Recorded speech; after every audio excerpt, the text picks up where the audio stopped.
Nice medium weather today, not as many people on the trail too. And with that in mind, what did I read today? This sounded like it was a reaction to that other story I read yesterday where there were Ukrainian, drones attacking Russia. And how's this? This one says China moves to curb drone exports, citing Ukraine war. As it says here, China imposed restrictions Monday on exports of long-range civilian drones, citing Russia's war in Ukraine and concern that drones might be converted to military use. Chinese leader Xi Jinping's government is friendly with Moscow, but says it is neutral in the 17-month-old war. It has been stung by reports that both sides might be using Chinese-made drones for reconnaissance and possibly attacks. Export controls will take effect Tuesday to prevent the use of drones for non-peaceful purposes. It's not a complete ban, as according to this, they're going to allow some exports, they say, and it says China is a leading developer and exporter of drones.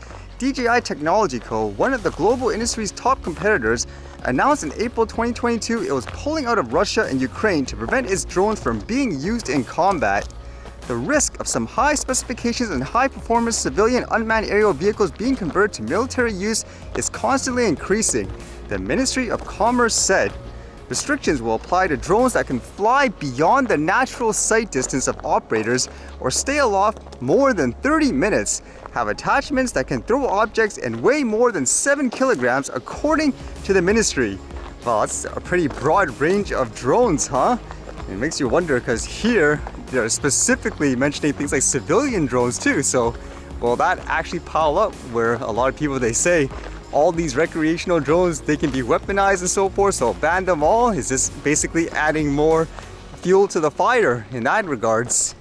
Although kind of an interesting thought, again, the story sounds like that reaction is more due to what happened just recently with the Ukrainian drone basically bombing Russia. And here with this article, it almost sounds like it's the same story, but it's kind of a different take. Like it says, China cuts drone exports to US market, citing national security and interest amid tech dispute. Completely different. It says here, China has announced exports controls on some drones and drone-related equipment, saying it wanted to safeguard national security and interests amid escalating tension with the United States over access to technology. It's going to happen soon too, because it says the restrictions on equipment, including some drone engines, lasers, communication equipment, and anti-drone systems, will take effect on September 1st, the Commerce Ministry said. The controls would also affect some consumer drones, and no civilian drones could be exported for military purposes, a ministry spokesperson said in a statement. I guess the question is, one, if you're actually in the market for the drone, will you actually rush out to buy one because there may be limited supplies because of this? And at the same time, is it all coming to an end, I guess, pretty quickly? People being able to fly this stuff for fun. It's restrictive as it is currently, over the top regulations and all that, but will this actually push it to the edge? And then I was reading this today and I was thinking, what? More fires being started? What's going on here? Apparently this one was completely by accident. It was caught on video, and what was crazy is it shows you how fast a fire could spread. So it says here, this video captures a fire at a DNV resident that was ignited from a discarded cigarette 6 hours prior. Can you imagine that? So apparently what happened was, I guess the residents hired some people to do some work. I'm not sure what it was. Maybe they were repairing an area around the house. And then one guy, I guess, who happened to be a smoker, seemed like he finished his cigarette, or he was basically tired. So it looked like he placed it near the trees or the bushes or whatever those are there. And afterwards, as they say, it wasn't until way later a fire started. And the residents, I guess they noticed it, they tried to put it out themselves, where at the same time apparently they called 911 and all that, but just look how fast that spreads and how long ago, basically, where the guy put his cigarette, according to this, like over 6 hours ago. And they describe how even those little bits of pieces that are flying out, can you imagine if there were trees actually in front of it as well on the other side? It would have actually potentially ignited another fire. So again, you can see how fast it starts. I wonder why people ban, for example, things like cigarettes and stuff during the summertime around parks and all that, huh? Either way, it just makes you wonder too, how many of these fires, like in these cases, are actually started because of human error.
All right, see you guys later.